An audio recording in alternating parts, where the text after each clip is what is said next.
कामावरनं घरी आली आणि आल्याला मस्त पायऱ्यांवरनं असा खमंग वास सुटलेला होता. मी म्हटलं आज चला काहीतरी स्पेशल बनलेलं आहे.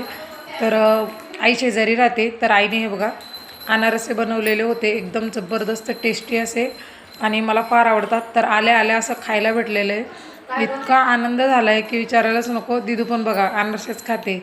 ये दिदी आपण सगळे मिळून खाऊया. खूप छान वाटतं आहे, कारण की कसं होतं माहिती आहे का, दमल्यावरनं आल्यावर थोडंसं काहीतरी भूक लागलेली असते सगळ्यांना.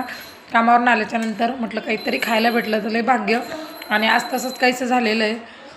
हे बघा आम्ही बसलो माहिले की इथं प्लेटा धरून, कारण की आल्या आल्या घरात पाय टाकला, हातपाय धुतले आणि पहिले तोंडात घास घातलेला आहे. आई शेजार राहिली की जरा फायदा असतो, हो की नाही.